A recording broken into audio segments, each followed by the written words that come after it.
kicked open the heavy stone doors. Dust flew everywhere. He had just finished a tough fight with the Serengei. He expected to join his team, but what he saw made his heart stop. His friends, his team, they were all there. Don, his brother, and Maya were stuck to the rough stone walls. Long, dark spikes of energy held them tightly.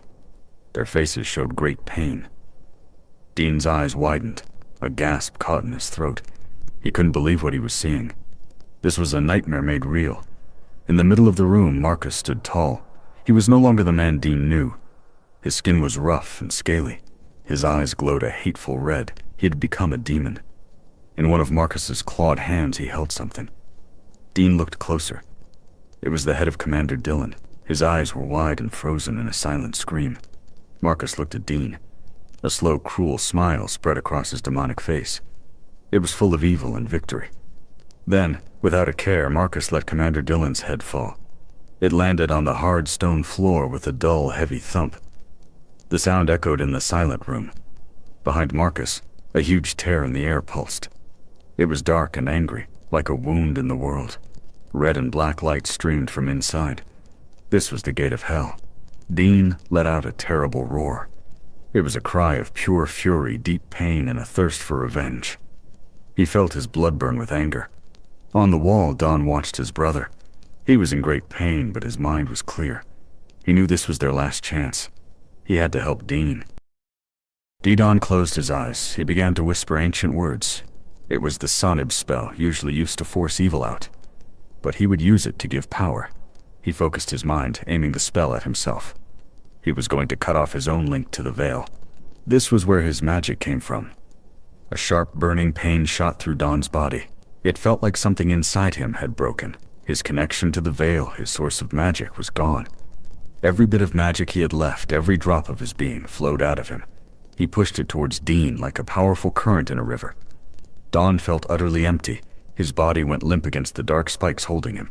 He was weak, exhausted, and without magic. But he was alive. Dean felt a jolt like lightning, a powerful, warm energy flooded into him. It was Don's pure, sacred magic rushing through his veins. This new energy mixed with the power from the potions Dean had already taken. His strength, his speed, and his magic grew even more powerful. Dean's Aggie mat tattoos blazed with blinding light. He felt an explosion of power inside him. He was stronger than he had ever been. He felt unstoppable. Dean stood firm, his eyes burning with fierce resolve. He looked directly at Marcus. The time for talk was over. Only battle remained. Dean focused his mind. The tattoo on his arm glowed intensely. A huge, ghostly wolf sprang from his skin, snarling. It was ready to tear apart any enemy. The spectral wolf stood beside Dean, its eyes glowing. Its fur seemed to move like smoke. It was a silent, deadly hunter. Another tattoo on Dean's chest pulsed with fiery light. A magnificent bird, made of pure flame, peeled off his skin. It soared into the air. The Minakawa circled high above them, its wings spreading warmth and light. Its eyes burned like hot coals watching Marcus. A tattoo on Dean's leg twisted and came alive. A long green viper, its scales shimmering, uncoiled. Its fangs were long and dripped with clear venom. The viper coiled on the stone floor, its head raised. Its tongue flickered, tasting the air for danger. It was ready to strike fast. Dean's newest tattoo, the powerful Sarange, pulsed with raw, dark energy. The huge, bull-like beast ripped itself from his chest with a roar. The Sarange stood, its powerful horns sharp, its body like a mountain of muscle. It was a beast of pure power, now Dean's to command. Dean stood surrounded by his powerful army of familiars, the spectral wolf, the fiery Minukawa, the venomous viper, and the monstrous Sarange. He was ready. Marcus watched Dean, a sneer on his demonic face. He could feel Dean's new power. He knew this would not be an easy fight. Marcus raised his clawed hands. Dark, swirling energy gathered around him, thick and heavy. He was calling his own creatures. From the shadows beneath him, fiery red eyes appeared. 3 monstrous hellhounds made of shadow and flame sprang forward. They snarled, their teeth sharp. The hellhounds stood, drooling fire, their bodies steaming with dark heat. They were as fierce as Dean's familiars, ready for a bloody battle. The ancient temple shook violently. The air cracked and hissed. Light and shadow, fire and fangs crashed into each other. The final battle had begun. Dean's ghostly wolf leaped first. It moved like a blur, its claws aiming for the hellhound's fiery body. The two crashed together in a snarl of teeth and spectral power. The Minakawa screamed a battle cry. It dove from the ceiling, a streak of blazing fire. It spat hot flames at another hellhound, trying to burn it. The venomous viper struck low. It slithered fast, then lunged, its sharp fangs bared. It aimed for the hellhound's leg, hoping to sink in its deadly poison. The mighty sarange charged, its powerful hooves shaking the ground. It slammed into the last hellhound, sending it skidding across the stone floor. While his familiars fought, Dean moved like lightning. His Boontot Paggy bracelet had turned into a glowing, sharp blade. He struck at Marcus. Marcus snarled. He quickly raised his hands, blocking Dean's attacks with blasts of dark energy. His claws sparked as they met Dean's weapon. Marcus lunged with a massive claw. Dean spun, twisting his body to avoid the deadly strike. He moved with a speed he hadn't known he had. Dean didn't stop. He unleashed a powerful punch, his fist covered in fiery magic. It struck Marcus in the side, making him grunt in pain. Marcus roared in anger. Dark energy lashed out from his hands like whips. He tried to trap Dean, to pull him closer. Dean dropped to the ground, rolling quickly. The dark whips hissed as they passed just above his head. He quickly got back on his feet. The ghostly wolf found its opening. It bit deep into the hellhound's leg, its spectral teeth tearing at the demonic flesh. The hellhound yelped. The fiery Minakawa flew close to another hellhound. It unleashed a powerful stream of fire, scorching the beast's skin. The hellhound cried out in pain. The venomous viper wrapped itself around a hellhound's body. It squeezed tighter and tighter, trying to crush the demonic beast. The hellhound gasped for air. The mighty sarange charged with incredible force. It slammed one of the hellhounds into a stone pillar. The pillar cracked and crumbled. Slowly, Dean's familiars began to win. They were stronger, more focused. Marcus's hellhound started to fall back, struggling. And the hellhound caught by the Minakawa screamed one last time. Then it exploded into a cloud of dark smoke, vanishing completely. The viper tightened its grip. The hellhound it held let out a final pained cry. Its body went limp, then dissolved into a puddle of dark goo. Now only one hellhound was left. It struggled fiercely against the sarange's powerful horns and body. It growled in fear and pain. With a final powerful roar, the sarange slammed its horns down. The last hellhound cried out, then shattered into nothingness. Marcus's army was gone. Dean's wolf, Minakawa viper, and sarange stood around him. They turned their attention to Marcus, ready to follow Dean's next command. Dean let out a battle cry. His voice echoed through the temple. Now, he commanded his familiars. The spectral wolf leaped, the Minakawa dove, the viper slithered, the sarange charged. All four attacked Marcus at the same time. Marcus tried to block them all, but there were too many. He was hit from every direction. He stumbled back, grunting in pain. The wolf sank its teeth into Marcus's arm. The Minakawa blasted his back with fire, making him scream. He was hurting. The viper coiled around Marcus's leg, pulling him off balance. Then, the sarange slammed into his side, making him groan loudly. While Marcus was busy with the familiars, Dean raised his Boontot Paggy high. It glowed with all the power Dawn had given him. He leaped into the air, ready to end it. With a final enraged scream, Dean plunged his glowing weapon down. It struck Marcus directly in the chest. A blinding flash of light filled the entire chamber. Marcus let out a terrible, fading scream. His demonic body began to crack and crumble. The power inside him was tearing him apart. Then, with a final burst, Marcus exploded. He turned into dust and dark, swirling energy that quickly faded away. He was gone. Dean landed softly, panting heavily. His weapon dimmed. It was over. Marcus was defeated. The fight was done. But the terrible sound was still there. A loud, ripping noise filled the air. Dean looked up. The gate of hell was still growing wider. Marcus was dead, but his twisted ritual was still working. The gate was not tied to Marcus's life. It was a separate magic, too strong to stop itself. The dark portal twisted and pulsed.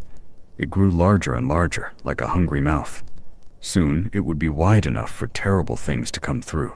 Dean looked at Dawn, Maya, and the other hunters, still stuck on the walls. They were weak. He was the only one left standing. He had to act. An old memory flashed in Dean's mind, a dark, forbidden spell from ancient texts. It was a spell of last resort, meant to close the impossible. The spell demanded a huge price. He would have to become a living pipe. He would pull all the gate's wild, evil magic into his own body. It was dangerous. The magic was chaos. It could kill him. It could tear his soul apart. But if he didn't, the world would be lost to hellfire. Dean took a final, firm breath. He made his choice. For Dawn, for Maya, for the world. He would do it. Dean raised his hands high. His Aggie mat tattoos blazed with all their renewed power. He began to chant the ancient dark words of the forbidden spell. From the tearing gate, dark, swirling energy rushed towards Dean. It poured into his hands, into his arms, then deep into his very core. It burned like ice and fire. Dean's body began to shake violently. The power was too much.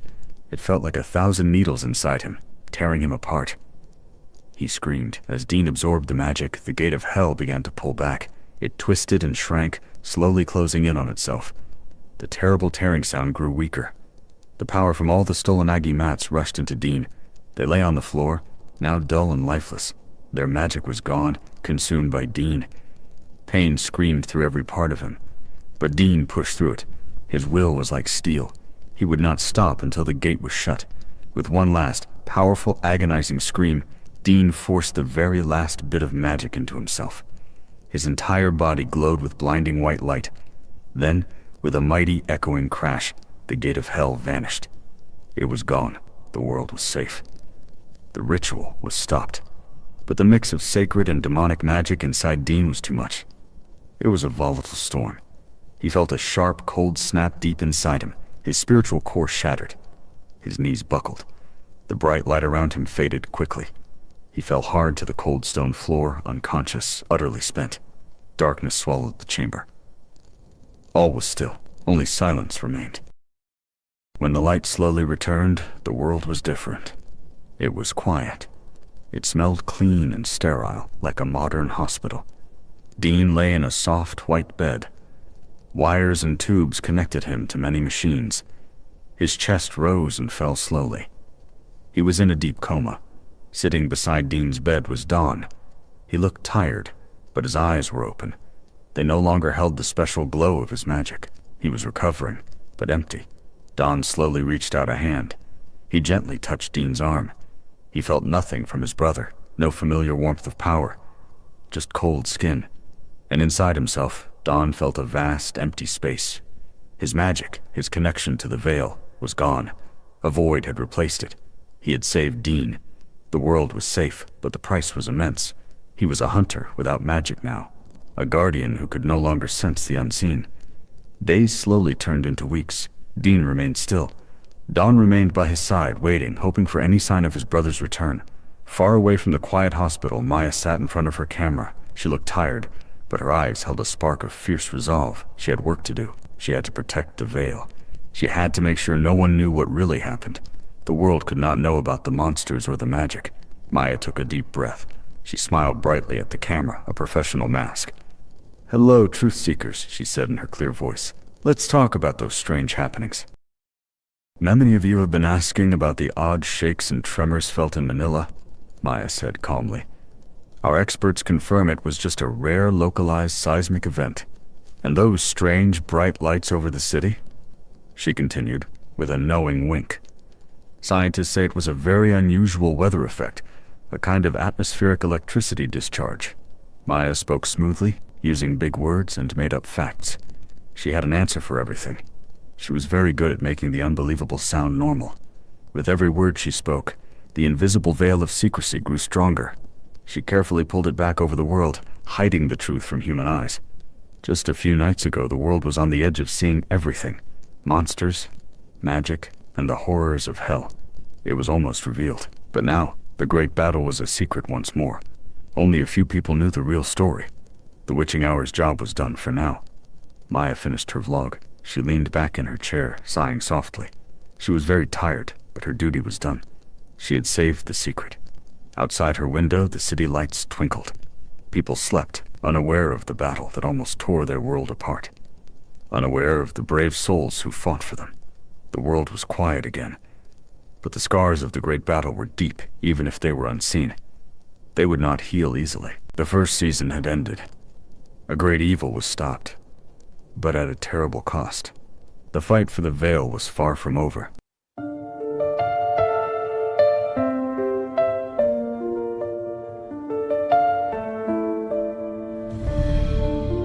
Shadows creep where the old truths sleep.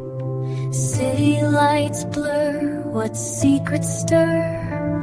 From a lagging streets to the city's heart, a row hunter's feats playing a dangerous part. 15 years since the cleansing scar. Now the veil's thin, not far, not far. Monsters crawl beyond the wall. He's hunting them down, gonna make them fall.